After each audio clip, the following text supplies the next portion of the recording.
they had three major policies that were going to be followed. First, Lucifer says, we have to make sure that people, humans, get to believe that Satan and his angels do not really exist. You know, Roger, that's interesting because a recent research study report that I read indicated that in a national survey, I believe it's over 75% of people do not really believe in a real tangible devil. But there is one. Oh, yeah. Oh, the next thing, the three parts policy that they had adopted there, the second one was to find a way of being able to get total control of people's minds. And that would be done by taking hypnotism out of the realm of the occult and introduce it as a new science for the benefit of mankind. They felt that by taking hypnotism out of the realm of the occult and introducing it as a new science for the benefit of mankind, they could then use people of great renown, educators, people of capacity, that would do great things, such as supposedly regress people in time to former lives that they had.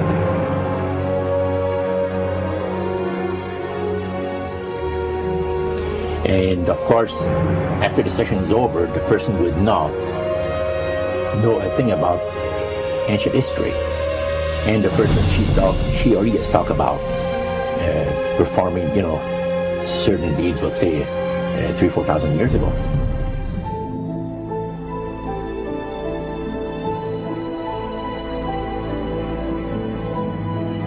But this was their strategy. Now, what this would do for the thing is this, that it would create in the minds of the general public, solidly set in the mind of the general public, an unwavering trust in that great deception.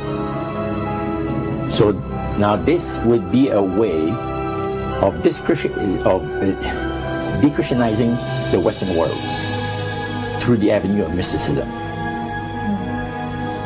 The three things were, number one, that they did not want Satan did not want the human family to think that he or his angels existed. Right. The second point that you made had to do with taking control of people's minds. That's right. The third point was what?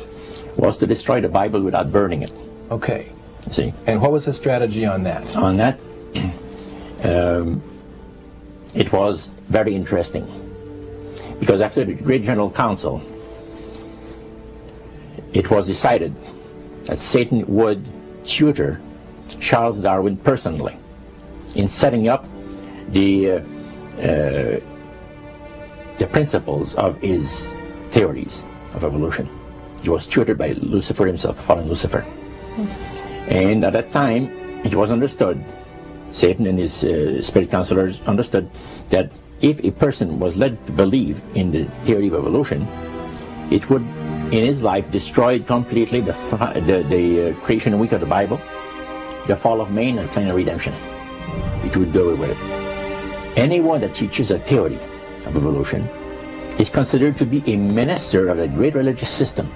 And he said that every teacher of that theory is recognized by the spirits as a person of great value and receives a very special unction from Satan himself, giving great power to induce spiritual blindness, to convince and convert.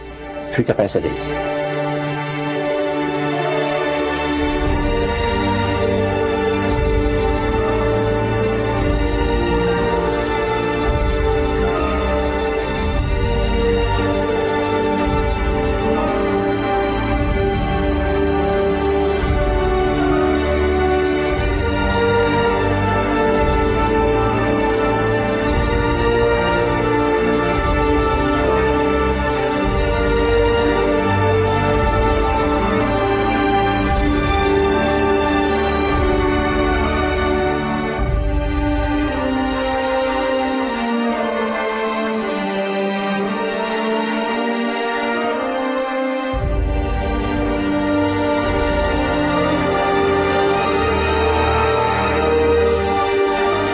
This is the grain plane, the master's grain plane. for harvesting the nations, for harvesting the multitudes of the earth into his cause, just before the close of the great controversy between the forces of good and evil. It's going to be done in a unique manner. This rain plans is going to take people are going to eat the stuff, because it says spirits, demon spirits, will declare themselves to be inhabitants of far distant planets in the galaxies that are coming to warn the inhabitants of planet Earth of the impending destruction of the planet, unless something seriously proper is done to avoid it.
Metaphor. If you think about Aladdin and his lamp, you've probably heard of that one.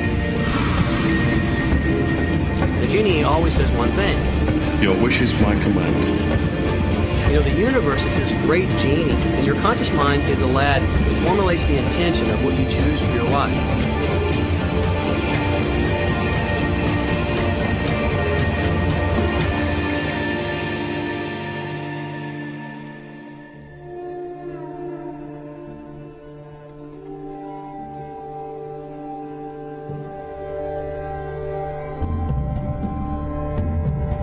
At the very heart and core of all these secret societies lurks the Kabbalah.